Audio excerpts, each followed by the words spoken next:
The first moral principle, self-preservation. They have given, the American medical profession has given this country superlative care for generations. And it's time for people to say thank you, but that means to stand up and get your doctor to stand up and assert his own rights, his real selfish American rights. If he can do it, we still have a chance, but whether it's too late already, I don't know. On line 7, John, welcome to the Leonard Peikoff Show. Yeah, hi, Leonard. Hi, John. The question I've got for you today, I was thinking that not only on the medical front, and for not only people that might even not have read Ayn Rand, I'm thinking, though, of people who are decently read and are articulate people. With all the infrastructure systems that we see failing, inclusive of the medical system, we see roads failing, we see the airline industry in trouble, all of these indicators, what do you think is the statistical kind of realization that might be a philosophical realization in this country that things in general, that the philosophy just needs to get fixed? Well, I think that I would give you two different answers. I'd say it's extremely high if you say, how many people believe strongly that something fundamental is wrong with the direction of this country? I would say you would probably get an answer in the 80s or 90% if you worded it that way. But as soon as you go from something fundamental to something so specific as philosophy, basic ideas, morality, that number would drop from 80 or 90 to maybe 10.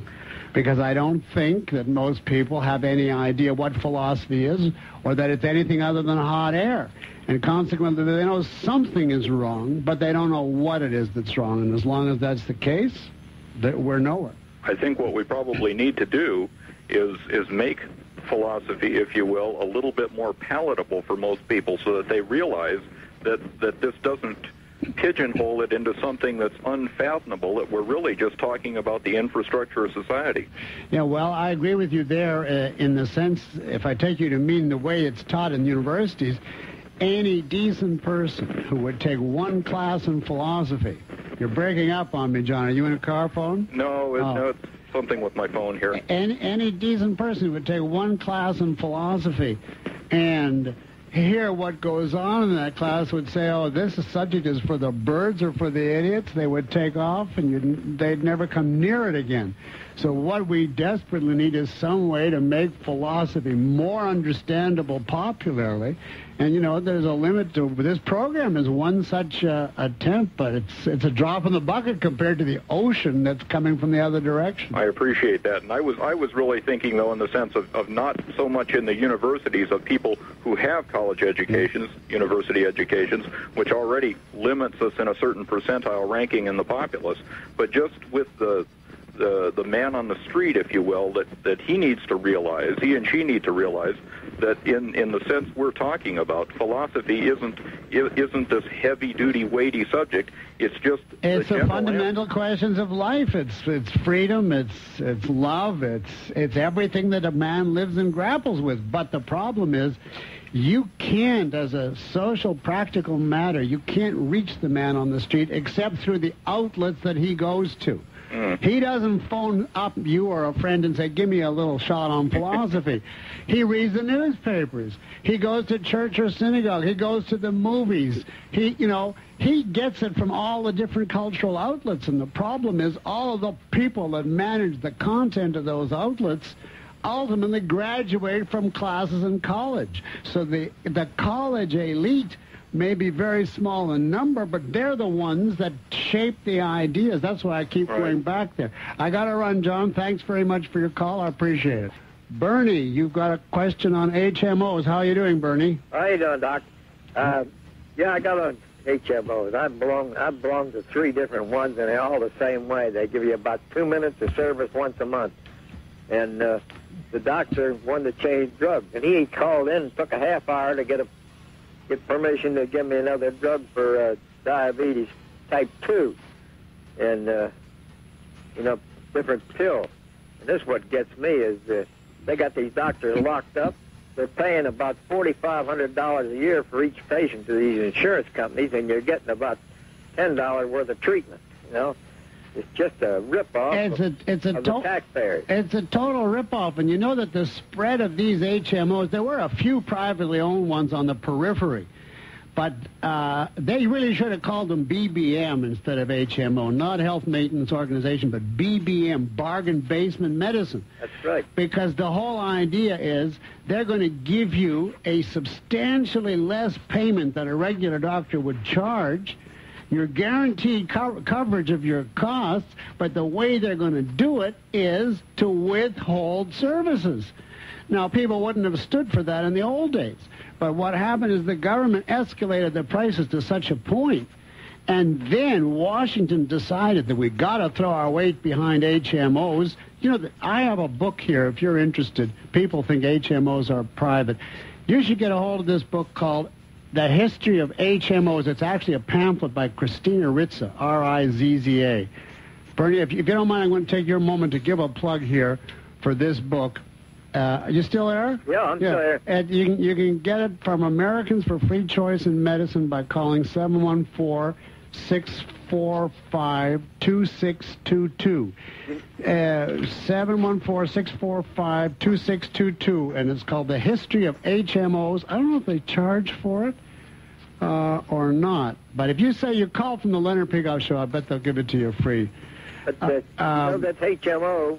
It was a good idea, but it's deteriorated and just another rip-off for the taxpayers. Well, I don't think it was ever a good idea, because the idea of the HMOs is the essence of the third-party control. In other words, instead of the patient and the doctor, non-doctor control. It's a third person who doesn't know or care about medicine or know or care about the patient, and who has the rule, keep the costs down.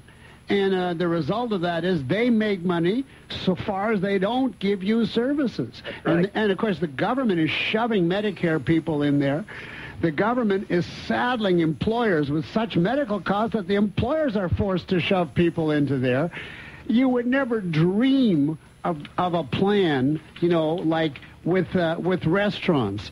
If you said, well, instead of paying for food as I get it, I'll give a monthly payment to a food organization, and it's up to them and their third party to decide what food I get. You know what you would get. You'd get the lowest garbage in the world that they could, you know, because the thing is rigged that the less they give you, the more profit they make. Well, you know what? And that's just what medicine is becoming. I'd like to find out how you get referred to a specialist there. You know, you tell a doctor, I'd like to see a specialist in diabetes. Well, he says, I'm a diabetes expert, and you're getting the best treatment you can get. Now, what do you do from there? You have to file suit or what? Well, I think what you have to do is call some Better Business Bureau, maybe, and say, I'm not being given the straight goods, or call some teaching hospital like UCLA or Scripps down in San Diego and tell them, I'd like the name of a couple of diabetes experts. And then call these people and give them the name of your doctor and say, I'd like to know how this man qualifies as a diabetes expert. I bet you would find, if he's a general is seeing people every 2 minutes at an HMO, that he is no diabetes expert. Well, that's what I figured, too. Well, good luck to you, Bernie. Another thing, doctors, is the way the doctors are trained today. I got 3 nephews that became doctors, but the only way they did it is they had to agree to serve the government for 3 years to get in school because their father wasn't a doctor or something else to get, the alumni of the medical college. And this is another thing that's criminal, that they force these kids to put in an extra 3 years before they can get in business serving the government. That's their payoff, right? Yeah, that's their payoff. Well, it's a pretty horrible system. Thanks for your call, Bernie. I appreciate it. We got to take a break now for these last messages, and then we'll be back for the final segment of Bureaucrats versus Your Doctor's Brain. It's 3:16. My name is Leonard Peikoff, and this is the last segment of our program today on Bureaucrats versus Your Doctor's Brain. We've got several callers, but if you just hold on for a second, I want to pursue this HMO line. I have a story. Everyone is calling to tell about their horrible stories. This is an HMO doctor in California, a very qualified, conscientious woman that I know personally. And she told me the following. I vouch for this story. I was looking through a pile of cardiograms one day, she said, and I saw one that was clearly abnormal. I knew that the man should be taken by ambulance to the emergency room for retesting and possible hospitalization. And then I thought, it's late Friday afternoon, and it's going to take an hour and a half, and I'm not being paid for the extra work, and then it's going to mean a whole fight for the extra admission with the administrator, and who will know if I just forget the whole thing and wait until Monday. I was tempted, she said, she told me for a minute to drop the whole thing and go home. But then the remains of my conscience made me get up wearily and telephone the patient. And then she concluded by saying this sort of thing happens all the time, and not just to me, and often the doctor does simply look the other way. That's what happens under a system in which the doctor is penalized for his virtue. His very conscientiousness is at risk because the HMO, the setup is such as to cut costs regardless of what happens to you, the patient. Would you like your cardiogram to be in a pile on these doctors' desk? Because yours is next. All of ours are. On line 8, Bob, welcome to the Leonard Peikoff Show. Hi, Bob. Good afternoon, Leonard. Since we're living under the umbrella of social services, which we have been ever since Social Security went into effect, it's too big for the individual. The individual is just an ant in a hill. So what do you think we can do about it? We can't do anything about it. You're lucky if you got a doctor 50 years of age or older. That's it. The older the doctor, the better, because they have the training and they don't have the modern attitude. Right. What are the people going to do 20 or 30 years down the road from now? They're going to be in a hell of a shape. That is exactly, Bob, the thought I've had of actual, I don't believe in pity, but I felt actual pity for the people that are in their 20s and teens and 30s now, because what are they going to do when they get to be in their 60s and all the scientific research outlets have been closed and all the great doctors have long retired and they've got the equivalent of postmen who are trying to save a nickel on their hide? Well, they're going to walk into the doctor's office and they're going to take a waiting number, and if they're lucky, they're going to be just like they're in a lottery. They'll get a lucky break if it's possible. And then they're going to bewail the good old days. I wonder what happened to them. And here we are in the good old days. We're just transitioning out of it, and you can scream your head off in Times Square, and nobody pays any attention. Yeah, you can thank population explosion for it. Well, thanks, Bob. I appreciate your call. On line 7, Jeff, welcome to the Leonard Peikoff Show. Hi, Leonard. This is Jeff. How are you? Okay. How are you doing yourself? Fine. I read your book, Ominous Parallels, and I'm reminded when I drive downtown every day, I see so many homeless people. Do you think possibly this is a nucleus of the stormtroopers? Oh, I don't know. If somebody would organize these poor people and... They don't look to me like they have the strength to be stormtroopers. My opinion is that a lot of these homeless people are the ones that were evicted from mental, asylums when the ACLU went on the rampage of rights for insanity. And that if they were back where they belonged, there wouldn't be a problem of the homeless. I don't see them. I think the bigger threat for stormtroopers in this country is the college kids who are being trained. In Germany, if you read that, that the college youth were the gung-ho #1 supporters of Hitler way before the rest of the country. Well, possibly also your gangs. The youth gangs, absolutely. The unemployed...